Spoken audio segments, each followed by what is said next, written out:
Hello, everyone, and welcome back to Beyond the Scoreboard, presented by RDSC, and I'm your host, Michael Lyons. And on today's episode, we are going to be talking about the top 10 trade deadline candidates for the 2025-2026 NBA season.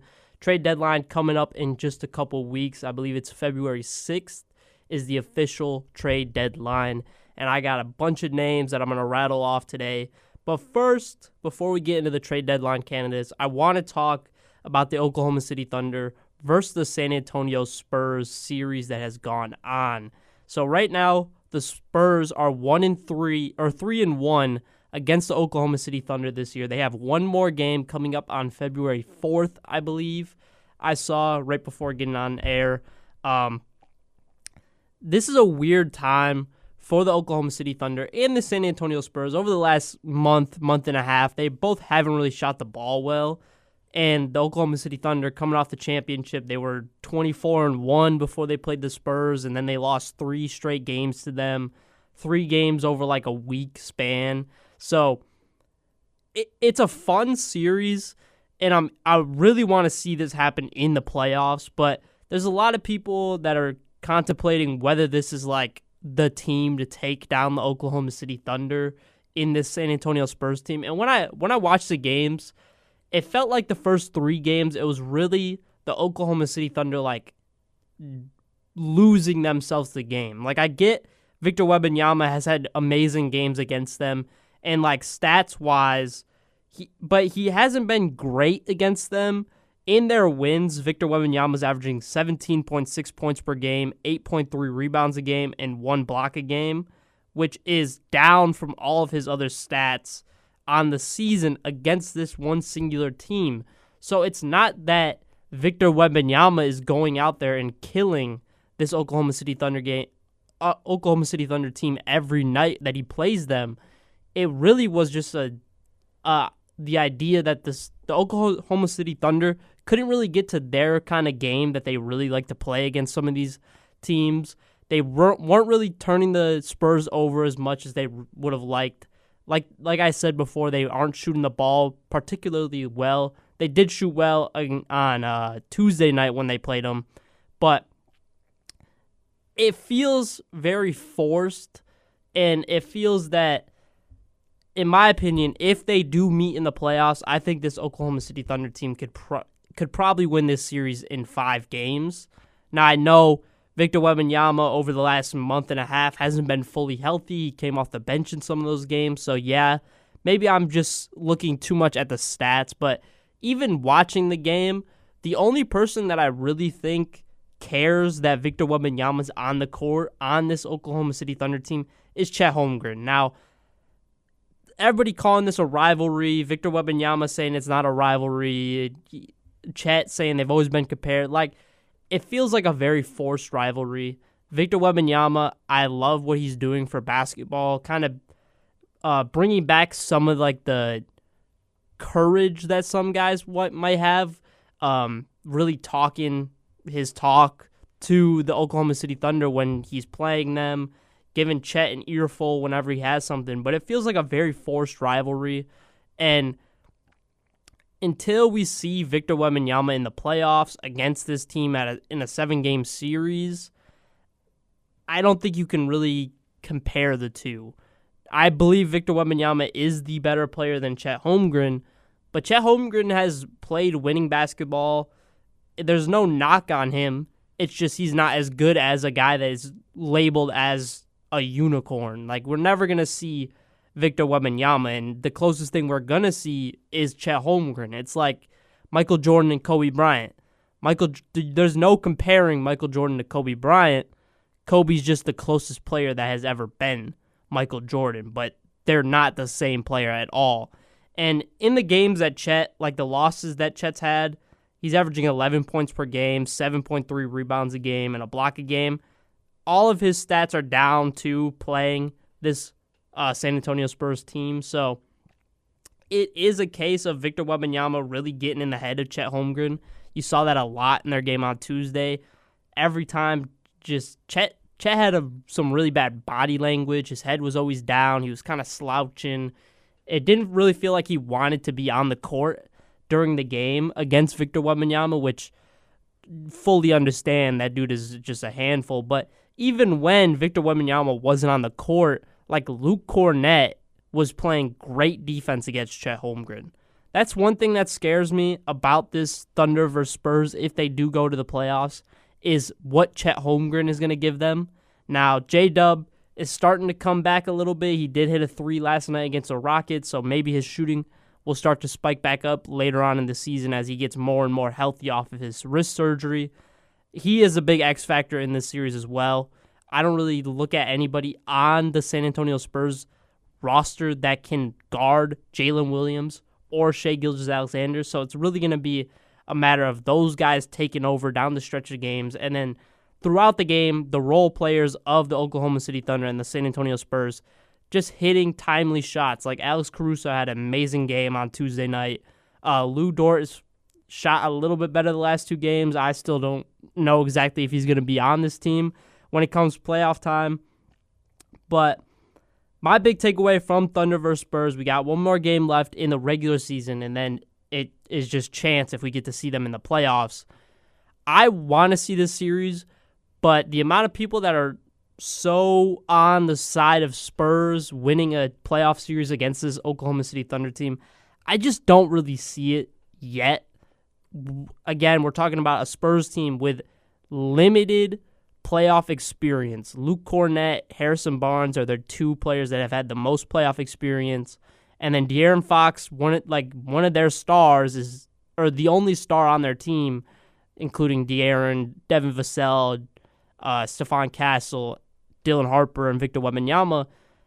De'Aaron Fox is the only one that's played in a playoff series. So these guys, they're going to be coming in. It's going to be tough for them in the playoffs, I believe. I think they could win a series depending on the matchup, but this Spurs team does scare me a little bit coming into the playoffs. Now, I do have some trade deadline candidates that potentially could be on the move to San Antonio that could help them, but right now, if the Thunder and the Spurs matched up in the Western Conference Finals, I'm picking the Thunder to win the series in 5 or 6 games. I think every game will be close. I don't know if every game will be close, because if it's a close game, I think the Spurs will pull it off just because Victor Wembanyama is just amazing. He does everything on both sides of the court, and you still got De'Aaron Fox, who is the inaugural clutch player of the year. So that's something to keep in mind. But I think this Spurs team, giving them just a whole series to game plan against Victor Wembanyama, give him a lot of different options, get Chet a lot of different options on the offensive end, it's really going to turn how people react to the Oklahoma City Thunder versus San Antonio Spurs. But now that we are done with that, we will now move on to my trade deadline candidates. Now, I have a top 10, and I have some honorable mentions. We'll start with the honorable mentions, but the ranking of them, it's not too important for the ranking because some of these guys, I don't see them getting traded at all, but the ranking is kind of the value they could give a team and the availability that they are from their team right now. There's some people on this list that I see and I'm like, there's no way they're getting traded. Their team's already said that they're not looking to trade them. But if somebody does offer a huge bag to, I'm going to just give a team like the New Orleans Pelicans that have already said, like Zion, Trey Murphy, Herb Jones, like all those guys aren't available for the trade deadline. If you get an offer that you really love, they're definitely available. So that is something to keep in mind. And then just the value that they would give a team that they're going to.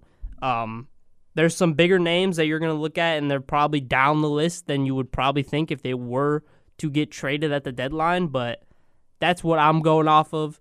So my honorable mentions, Herb Jones, just mentioned him, New Orleans Pelicans forward, one of the best defensive players in the entire NBA. Doesn't get a lot of love because he does play for the New Orleans Pelicans, but Herb Jones could be a difference maker on any team. The Lakers have been linked to him. The Warriors have been linked to him. Any team that really struggles on the defensive end, needs a Herb Jones type player who can guard 1 through 5 and is super versatile on the defensive end. But like I said, he's not ranked because the Pelicans have come out and said that they're not looking to trade Herb Jones. They want to keep him, which I truly understand. Out of all the people on the Pelicans that I think is most likely to get traded, it's probably Herb Jones. But the value he gives to some of the teams that are linked to him, I just don't know if he can fix those. Like the Lakers are super highly involved in trying to get Herb Jones, but that team just doesn't defend at all, and you can't just add one guy and expect that team to just be completely different on the defensive end. You already got Marcus Smart, who is a great defender in his own right. He doesn't change it at all. Now, he's missed some time, and when he's on the court, the defense does look better, but if you are trying to buy in on the defensive end, getting a Herb Jones is not what's going to fix the Los Angeles Lakers. You have to go and you have to force LeBron and Luka to buy into the defensive end. I know you're 41 and you're averaging 30. Those two guys are, but man, you have to buy into the defensive end if you want to be a good competitive team going down the stretch of the season, because right now, the way they've looked as of late on the defensive end, they might score as many points as they want, but they're going to give up more points than they're going to score every night if LeBron, Luka, and Austin Reeves are not bought into the defensive end. And then you have DeAndre Ayton, who's just not closing out games. He's having Jackson Hayes close out games over him, and J.J. Redick needs to take accountability. I understand you have two superstars that aren't really going to listen to their coach, but you have to get in their ear and tell them, this is not how we're going to run this team. You have to put your foot down, being a competitive player that you were.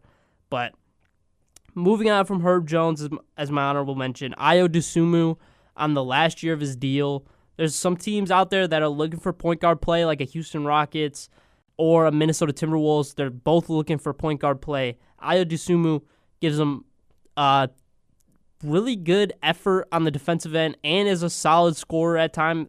I think he's averaging about 14 points per game this year.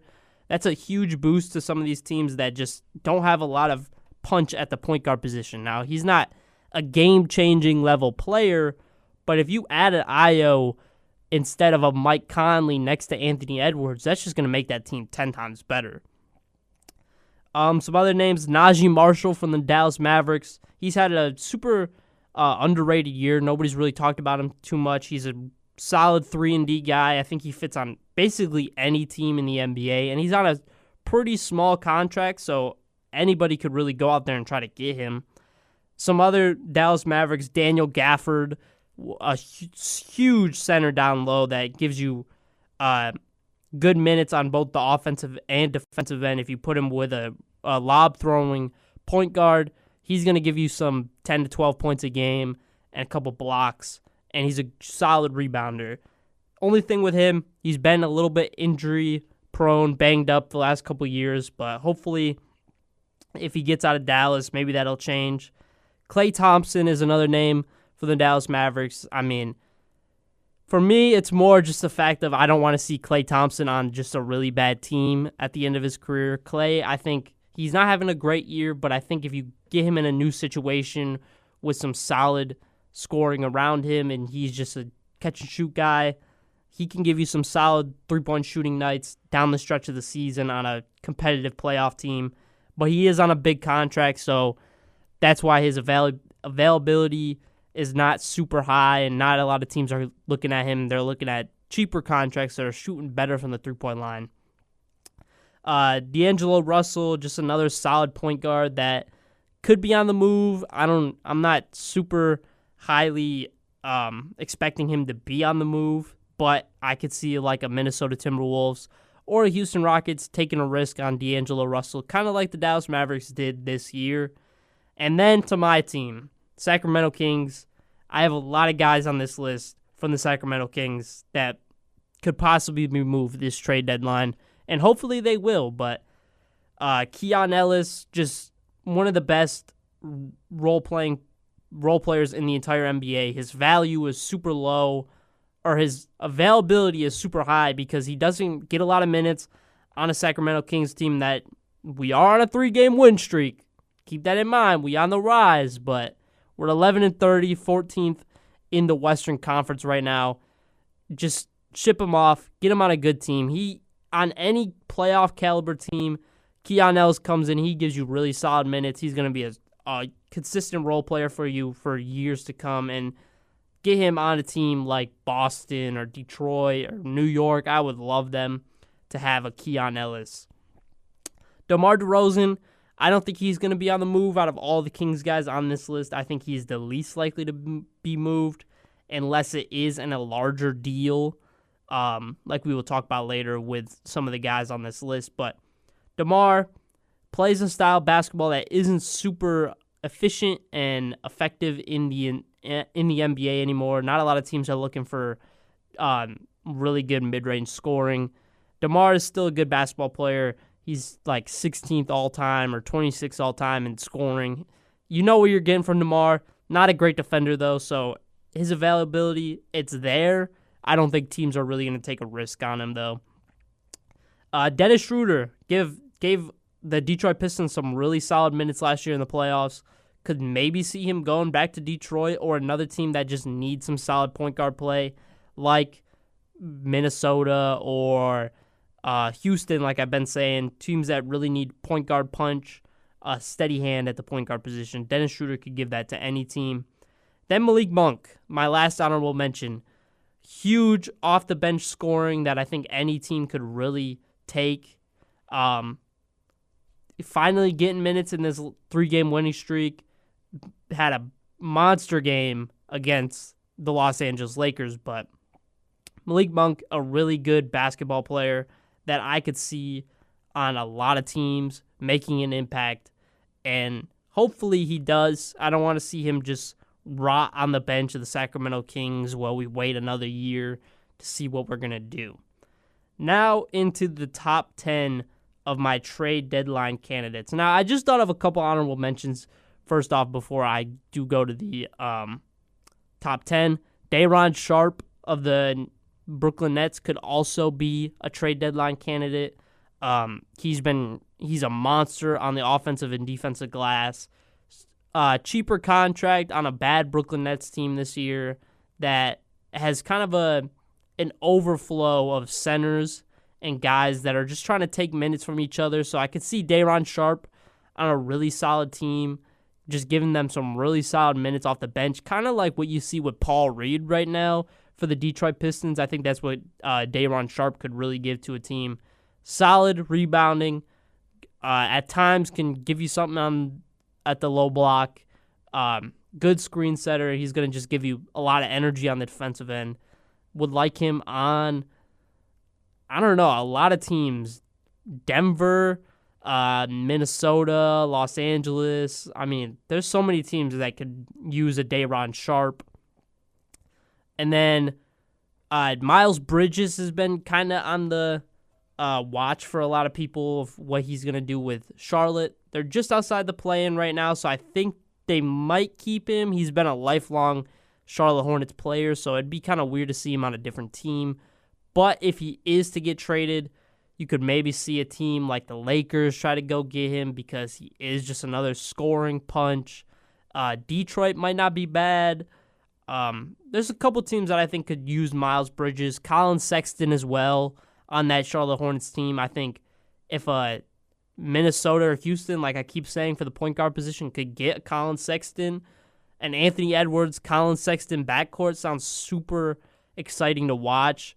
A lot of energy, a lot of effort from both those guys that are going to just stick their nose in on the defensive end. It would be fun to watch for both of them. Now to the top 10. At the number 10 spot, I have Kobe White. Now, Kobe White, he is at the 10 spot. He's been a little bit banged up this year, not having the best year of his career.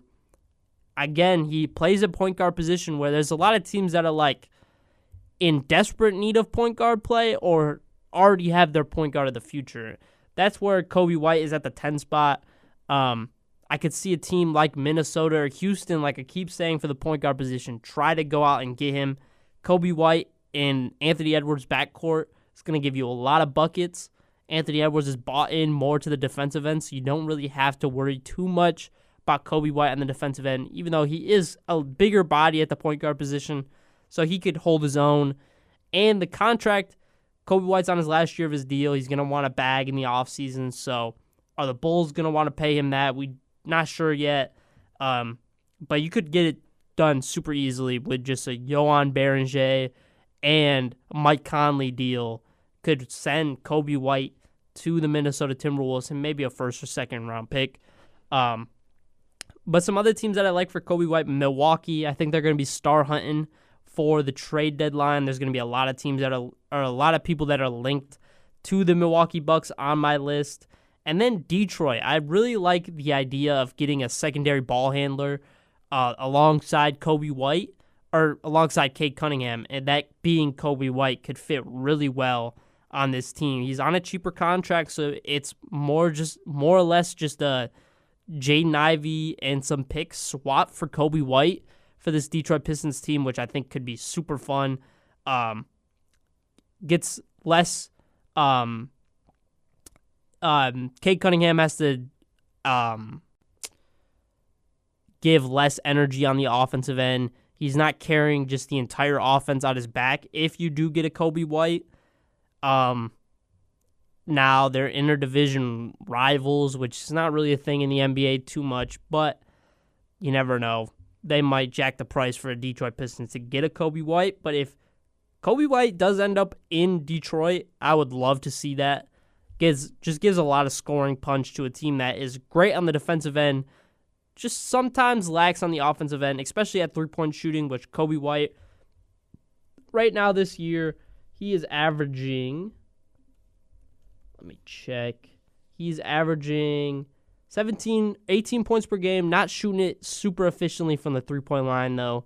Maybe that's just a fact of him coming back from injuries, so if you give him some time down the stretch of the season, maybe it'll change up, but Kobe White on the Detroit Pistons is probably my favorite spot.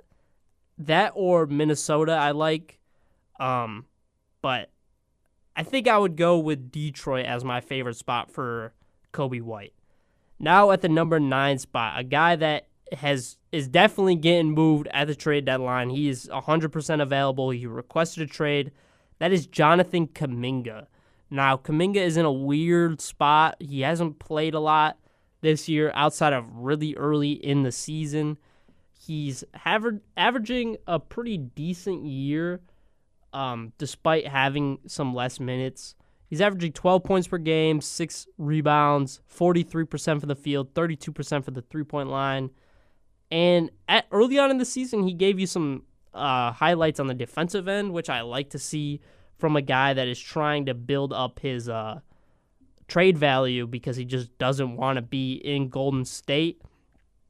I don't want to see Jonathan Kuminga in Golden State anymore. Golden State fans don't want to see him there.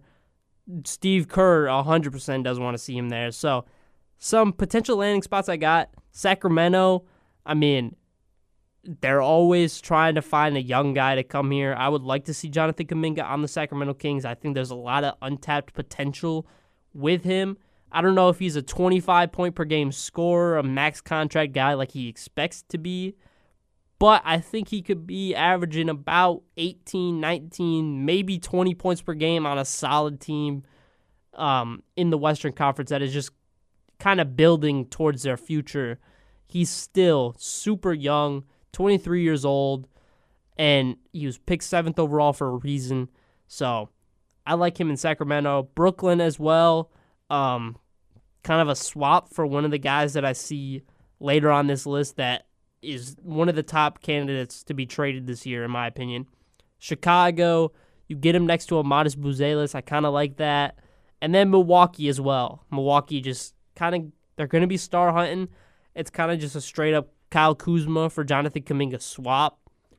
Kind of, if you are the Warriors, maybe you just do that straight up, get off the headache of Jonathan Kuminga, and you get Kyle Kuzma, who's shooting the ball just a little bit better than Jonathan Kuminga this year, so he'll fit in a little bit more. He's going to be a better defensive player. He's going to give you some more energy because he's going to feel like he wants to be there. Outside of Jonathan Kuminga, if he plays in games now, I don't know what to expect to see from him. But Kuminga, I still, there is something there with Jonathan Kuminga. I feel confident in him getting moved. I think he's one of the next people to get moved. Shams Charania reported that the relationship is far from being rekindled. There's no way of it coming back. So he is definitely getting moved. I don't know if it's going to be this trade deadline, if it's going to be the offseason. I think most likely it's going to be this trade deadline, just so the Warriors can wash their hands with him, just not worry about it.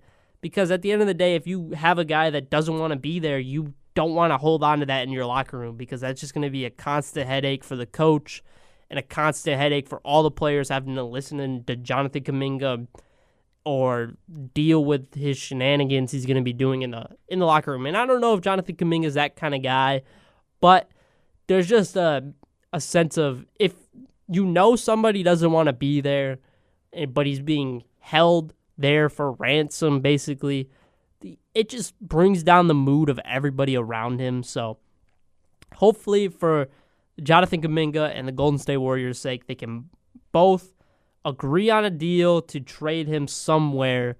And in my opinion, where I like Jonathan Kuminga the most is the Sacramento Kings. Saying that as a Sacramento Kings fan, it doesn't make me super excited or happy that that's what we're going to be getting in the trade deadline, and we move on from all these other guys. But I think, like I said earlier, I think there is something there with Jonathan Kuminga that I can squint and I could see a potential superstar, a potential star in the NBA, averaging about 20 points per game in Jonathan Kuminga. Next up at the 7th spot, I have a Sacramento King being traded, and that is Domantas Sabonis. Now, Sabonis been banged up a lot this year. He is on a big contract, so that's why he is at the 7th spot. I think him as a player is better than some of the guys above him, but injured, huge contract. Don't know if the availability is going to be there. And the value that he brings to a lot of teams, he is a weird mold of center. He doesn't really do a huge amount on the offensive end. He's pretty limited in what he can do. He's kind of created more of a jump shot for himself as he's gone throughout his career, especially in the last 2 years. He doesn't shoot them a lot. Last year, he shot it really well. He shot it about 50% from the three-point line, but that was on limited attempts. This year, he's shooting at 20% on the still very limited attempts this year. But if you get Domantas Sabonis, you're not looking for a stretch big. You're looking for a guy that's really going to rebound the ball extremely well.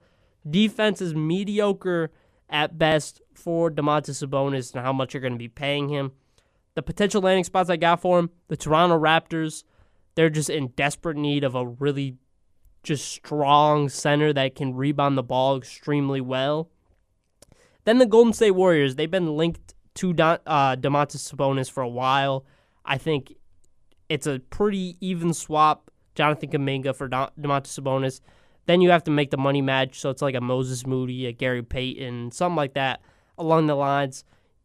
Yes, you kind of get rid of some important and key role players for the Golden State Warriors and getting Domantas Sabonis, but you shore up the defensive, or you shore up the center position, which has just not been there for basically ever for the Golden State Warriors. I don't remember really a time where they've had a true, star center outside of maybe the DeMarcus Cousins year, but he played really limited amount of time for them, so don't know if you can really count that as an era. But if you go and get Domantas Sabonis, he does a lot of what Draymond Green does with the pick and roll and the DHO, the dribble handoff. So again, really solid player in Domantas Sabonis. He's skilled. He knows what he can do. You know what you're getting out of him. Just don't know exactly what team is going to buy into a Domantas Sabonis build of a player. So that's why he sits at the 7th spot for me. And then at the 6th spot, I have another center who is not as skilled as Domantas Sabonis, but he fits on any team in the entire NBA, and that is Nick Claxton. Now, Nick Claxton, I don't know if he's really going to be moved. I like him in Brooklyn still. There's just something about Nick Claxton and what this Brooklyn Nets team is headed towards that I don't really want them to trade away any of their guys. But Nick Claxton does feel like a guy that could get you 2 to 3 first-round picks from a team.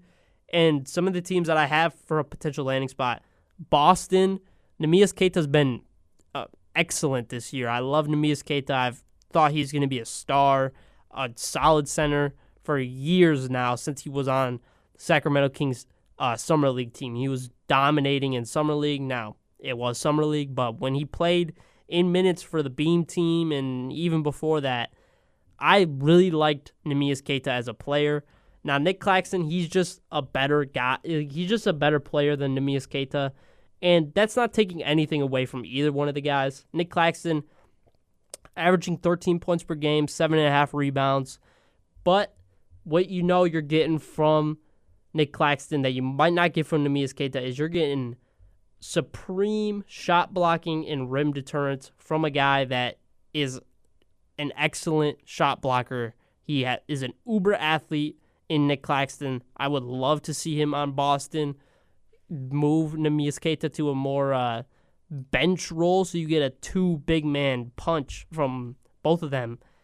Because then you're building kind of like you were when you went to the playoffs and you went to the championship and you won the finals. You had 2 really solid centers in Kristaps, who's different than all of these guys, Luke Cornett and Al Horford as a whole. So you get a Nick Claxton, you get a Neemias Queta as your center punch. I really like that.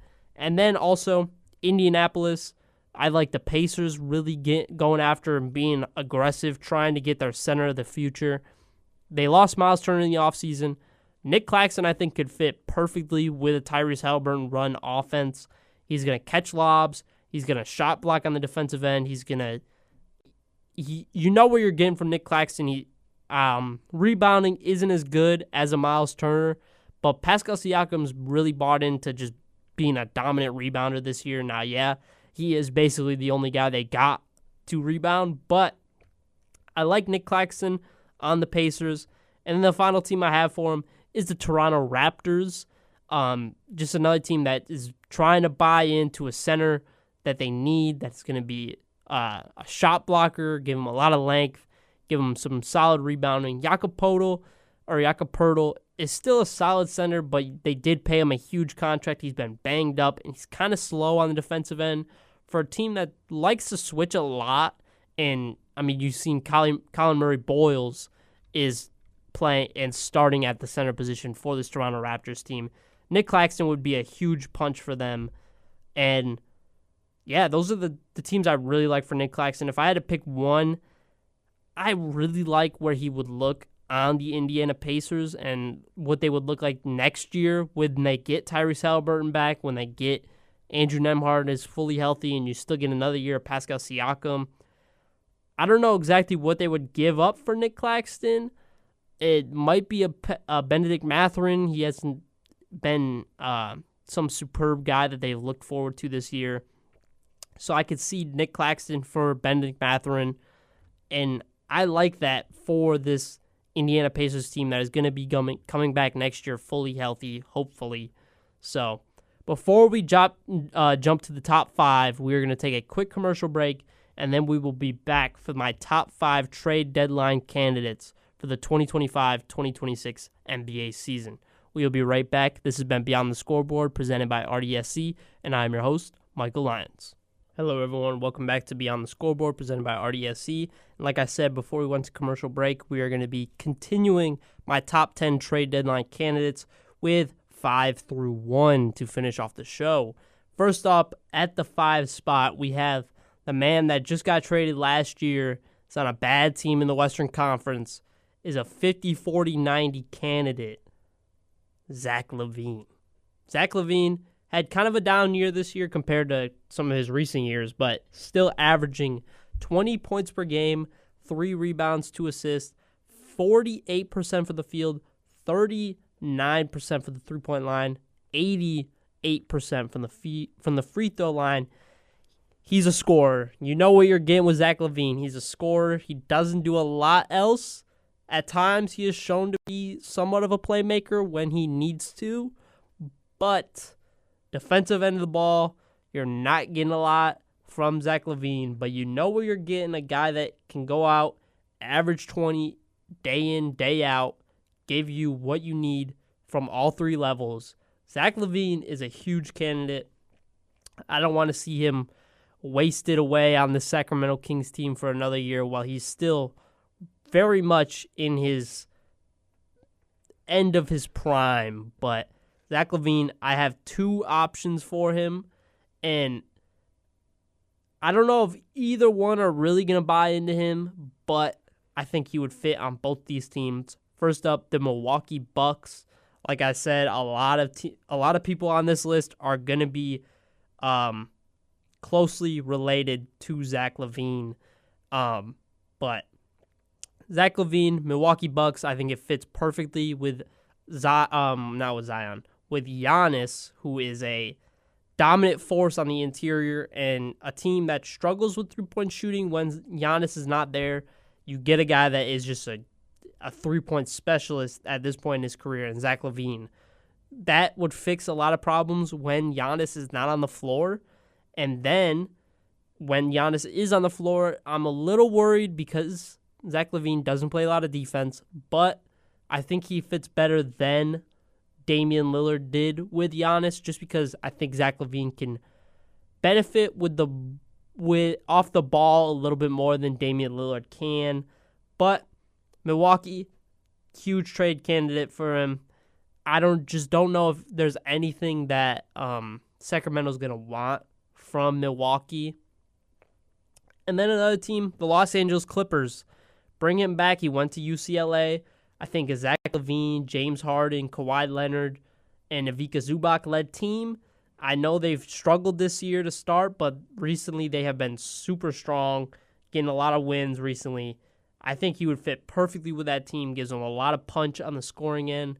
Again, the defensive end is something that lacks, but you have a lot of defensive threats around him, like a Chris Dunn and a Kawhi Leonard at times, and Bogdanovic has turned into it a little bit more. So hopefully Zach LaVine gets traded to either one of these spots. In my opinion, I like the Clippers a lot more than the Milwaukee Bucks, but I see a lot in both of these teams for a Zach LaVine at the trade deadline. And I just realized I completely missed my 8th spot after Jonathan Kuminga. I went from 9 to 7. I don't know what I was doing, but my 8th spot on the list is Zion Williamson. Zion, I don't think he's going to be traded at the deadline. That's why he's at the 8th spot for me. But there's two teams that I really like maybe getting a Zion, and that's Chicago. You get Josh Giddey, a lob threat. You move off of the Vooch contract, and you just send a first or second round, or one or two first-round picks to the New Orleans Pelicans. And then another team is the Portland Trailblazers. I like them maybe going after and getting a Zion Williamson for when Damian Lillard returns next year. Another lob threat for a guy that's not really known for being a lob thrower, but you have Deni Avdija, who's really coming to his own this year. I like Zion on either one of those teams. Just, he's at the bottom of the list because his availability, I don't think, is super high. You'd have to give him a lot for the New Orleans Pelicans to accept a trade for Zion. But his value, it really comes down to his value over the next 2 to 3 weeks up until the trade deadline.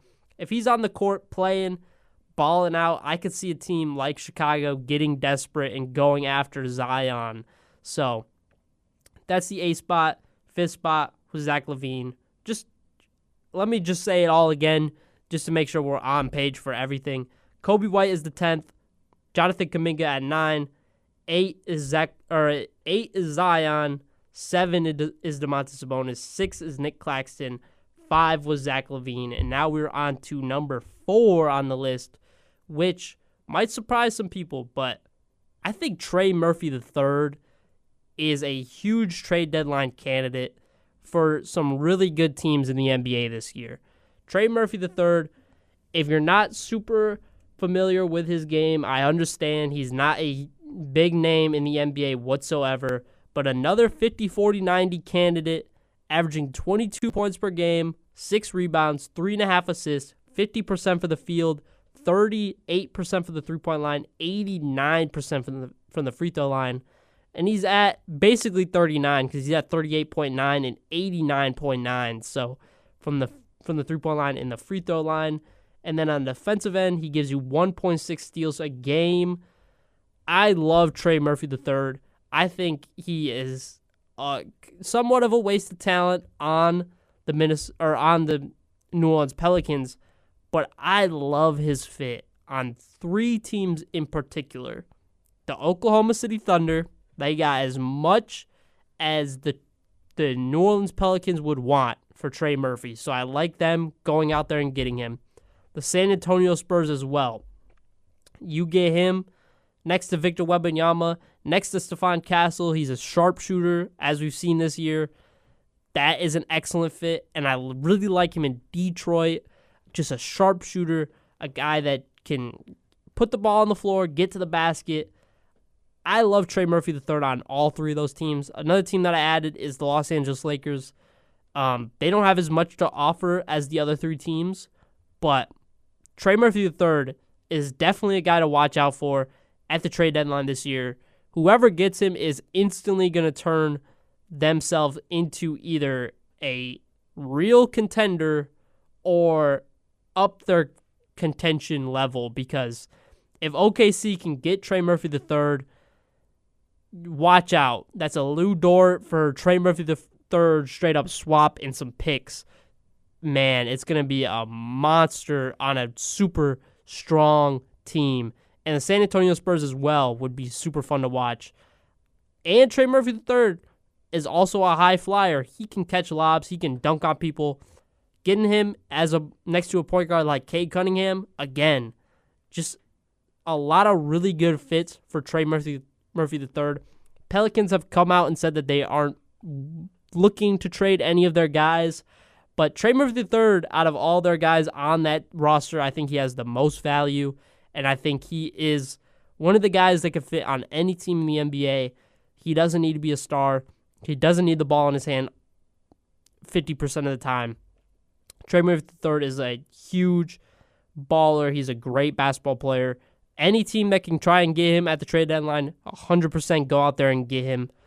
I mean, there's other teams like Cleveland and all these other teams that just need some punch at the scoring end. And a guy that's not he's not a liability on the defensive end, but he's also not somebody that you're looking at to be a stopper, a guy that you're looking at as your point of attack defender. But get him on a team that is playing winning basketball, like maybe he'll buy in. So I like Trey Murphy III. He's number 4. Don't know if he's going to get traded, but if he does, he could easily jump up to the number 1 in true value that you're getting from an NBA player at the trade deadline. Next up at the 3rd spot, a guy that's kind of the same as Trey Murphy, is having a monster year after getting traded in the offseason.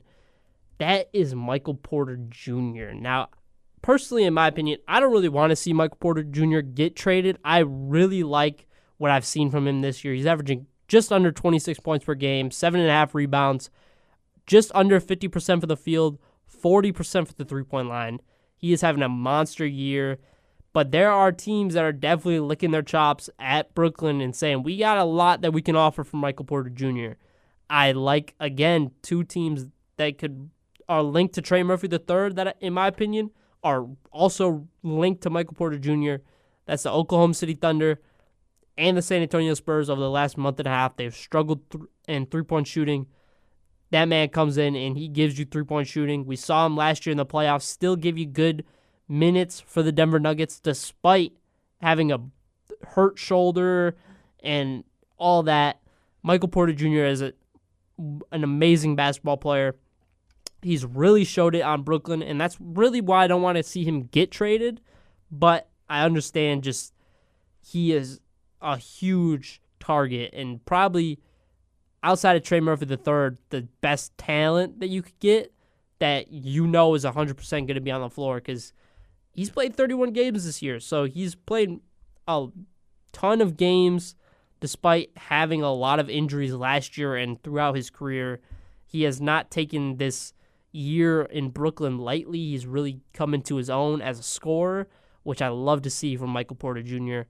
Some other teams I got linked to him is Detroit and Golden State Warriors. Golden State Warriors just, again, they love their three-point shooting. Michael Porter Jr. is an amazing shooter. And then Detroit, same for Trey Murphy III. Gives them an option of a guy that can put the ball on the floor, a sharpshooter when Cade's got the ball in his hands. And when Cade's out of the game, Michael Porter Jr. can take over. Same thing with Trey Murphy III. They're both really interchangeable. I just went with Michael Porter Jr. above Trey Murphy III because I think his availability is a little bit higher than Trey Murphy. Next up at the 2 spot, I have Anthony Davis. Now, he's injured. There's talks of him not getting traded. He's not available to get traded. He is available to get traded. He's been linked to a lot of teams. Toronto, I like Toronto getting Anthony Davis. He's a stud. He comes in and he instantly gives them everything they need at the center position. Chicago, he's from Chicago. You bring him into Chicago. You look at them as more of a out of the play-in type of team that they want to look at themselves as. Atlanta has been linked to him heavily. You swap basically injured centers and Kristaps and Anthony Davis for each other. And Zachary Ricochet is somebody that the Mavericks have been looking at trying to get. And then Boston as well, I think, is an underrated team to look at in trying to get Anthony Davis. Because if you get Anthony Davis, Jason Tatum healthy with how Jaylen Brown's been playing this year, that's a really strong team in the Eastern Conference that definitely could upset the Knicks and the Pistons, who are both teams that are still looked at as being better than this Boston Celtics team just due to the injuries and the amount of turnover they've had from this past season. But I like Anthony Davis in all those spots. This injury really is going to hinder if he's available this year, when he's going to be available, if he's going to get traded, if he's more of an off-season trade. Because right now, I feel like I've seen talks of him being available. He's going to be out for the rest of the year, or I don't know. The conversations I've seen around Anthony Davis have been kind of weird. At one point, it was he needed surgery in his hand. Now it's he does not require surgery. He's getting a second option or a second opinion, and he'll be reevaluated in 6 weeks. So we'll see what it looks like at trade deadline, if he's healthy or not. But definitely a name to watch out for. He's not going to grab as much offers, I believe, just due to his injuries. But I think the team that does get him, if they can get him at a healthy time, sit him for a while, get him healthy to make a run later on in the season, I think that's a team that you got to watch out for later in the season. If it's a Boston or Atlanta, they can make some noise in the playoffs. And then finally, at the number 1 spot, a guy that is definitely getting traded within the coming 2 weeks, I'd say. By the time we do an episode in February, Ja Morant is going to be traded from the Memphis Grizzlies. All the signs are pointing at he's going to get traded. They've opened up trade conversations with a lot of teams. He was just arguing with Vince Williams Jr. the other day before their game. I believe it was the game yesterday before they played in Berlin. They got caught arguing. Ja Morant there was a video of him telling Jaren Jackson Jr., come sit with me on the bench, because he also knows he's moving on from Memphis. And it's going to feel weird not seeing Ja in Memphis because he's really turned that team around. But the last couple of years, just injury, he's kind of a distraction. And as of late, he has not been a good basketball player. He's 19 points per game this year in the limited games he's played, 40% for the field, 20% for the three-point line. I think Ja is not the best value you're going to get on the trade deadline this year. I still like Trey Murphy III, Michael Porter Jr., and Anthony Davis above him. But he's going to command a lot of respect. I think a lot of teams look at him as if we can just get him out of Memphis. There's something there with Ja Morant Some of the options I have for potential landing spots, Miami, I think that is the best fit for Ja Morant, is going to Miami. Just a straight up Ja Morant for Tyler Hero swap. I think fits both teams perfectly. Memphis, they get a guy that is younger. He's not as injury prone, but might not be as great of a scorer at their peak level. And I think Ja, getting him in a really good organization that's led by Pat Riley, and you have a great coach in Eric Spoelstra, that team commands a lot of respect. They're going to turn Ja into a true adult and a true player in the NBA. He's going to have to grow up a little bit more than he has in Memphis with this Miami Heat team. Some other teams that are definitely linked to him, Sacramento. I don't want to see Ja Morant in Sacramento. It gives us something to look forward to, but he's too injury prone. I don't want to give up anything for him. And honestly, it's just, again, not a good organization. I want to see him go to a good organization that's going to commend him and treat him like the player that he needs to be and get him on the right track to be a star again in the NBA. Milwaukee, again, star hunting. Just don't know how they would get it. Don't like the fit of Ja Morant and Giannis Antetokounmpo, but is definitely somebody that I could definitely see Milwaukee going out and trying to trade for.